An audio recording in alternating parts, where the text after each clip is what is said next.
नमस्कार दोस्तों। सूर्यदेव ने एक राक्षस को 1000 कवच का वरदान दिया था।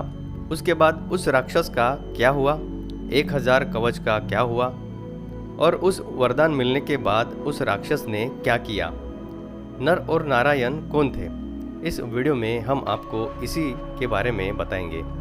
नमस्कार दोस्तों, आध्यात्मिक वायरल चैनल पर आप सभी का स्वागत है। अगर आपने हमारा चैनल सब्सक्राइब नहीं किया है तो इसे ज़रूर सब्सक्राइब करें।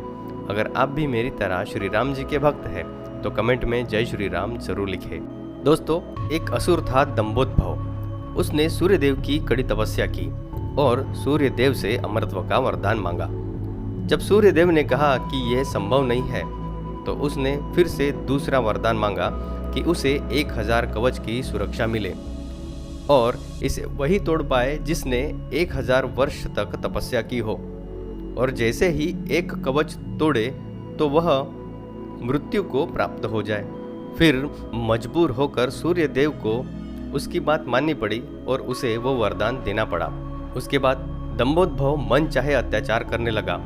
उसके बाद वह सहस्त्र कवच के नाम से जाना जाने लगा। उधर दक्ष प्रजापति जी ने अपनी पुत्री रुचि का विवाह ब्रह्मदेव के मानसपुत्र धर्म से किया। कुछ समय बाद रुचि ने 2 पुत्रों को जन्म दिया जिनके नाम थे नर और नारायण। जैसे 2 शरीर में एक आत्मा, विष्णु जी ने एक साथ 2 शरीरों में अवतरण किया था। जब दोनों भाई बड़े हुए तब उन्होंने उस राक्षस को युद्ध के लिए ललकारा। तब नर युद्ध कर रहे थे और नारायण उनके बदले तप कर रहे थे। युद्ध शुरू हुआ और सहस्त्र कवच को आश्चर्य होता रहा कि सच में नारायण के तप से नर की शक्ति बढ़ती जा रही है। जैसे ही 1000 वर्ष का समय पूर्ण हुआ, नर ने सहस्त्र कवच का एक कवच तोड़ दिया, लेकिन सूर्यदेव के वरदान के कारण जैसे ही एक कवच टूटा, नर मृत होकर गिर पड़े। तभी नारायण दौड़कर वहां आए और नर के पास आकर बैठ गए। कोई मंत्र पढ़ा और चमत्कारिक रूप से नर को उठाकर बैठा दिया, क्योंकि 1000 वर्ष तक शिवजी की तपस्या करने से नारायण को मृत्युंजय मंत्र की सिद्धि हुई थी, जिसे वो अपने भाई को पुनर्जीवित कर सके। इसके बाद नारायण ने दंभोदभ को युद्ध के लिए ललकारा और इसके बदले नर तपस्या करने के लिए बैठ गए। फिर से 1000 साल के युद्ध और तपस्या के बाद फिर एक कवच टूटा और नारायण की मृत्यु हो गई। इसके बाद इस बार नर ने आकर नारायण को पुनर्जीवित कर दिया और ये चक्र चलता रहा। इस तरह से 999 बार युद्ध हुआ। एक भाई युद्ध करता तो दूसरा भाई तपस्या करता।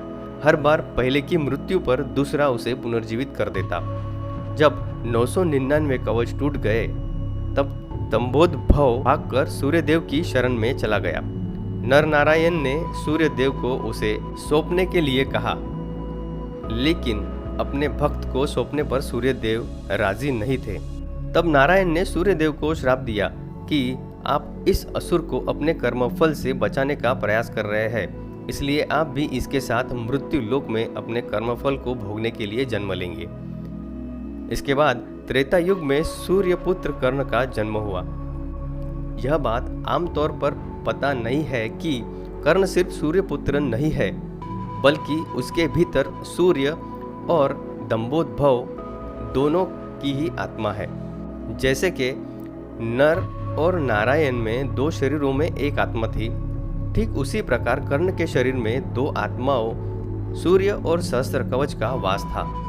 दूसरी ओर नर और नारायण इस बार कृष्ण और अर्जुन के रूप में जन्म लिया। कर्ण के भीतर जो सूर्य का अंश है वही उसे तेजस्वी वीर बनाता है, जबकि उसके भीतर दंभोदभ भी होने के कारण उसे अनेक अपमान और अन्याय सहन करना पड़ता है और द्रौपदी का अपमान और ऐसे ही अनेक अपकर्म करने को प्रेरित करता है। यदि अर्जुन कर्ण का कवच तोड़ देता तो तुरंत ही उसकी मृत्यु हो जाती, इसलिए इंद्र उसका कवच पहले ही मांग ले गए थे। तो दोस्तों, यह थी सहस्त्र कवच और नर नारायण की कहानी।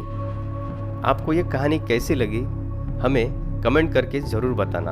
अगर आपको ये जानकारी अच्छी लगी हो तो हमारे इस वीडियो को लाइक ज़रूर करना और हमारे चैनल को सब्सक्राइब करना।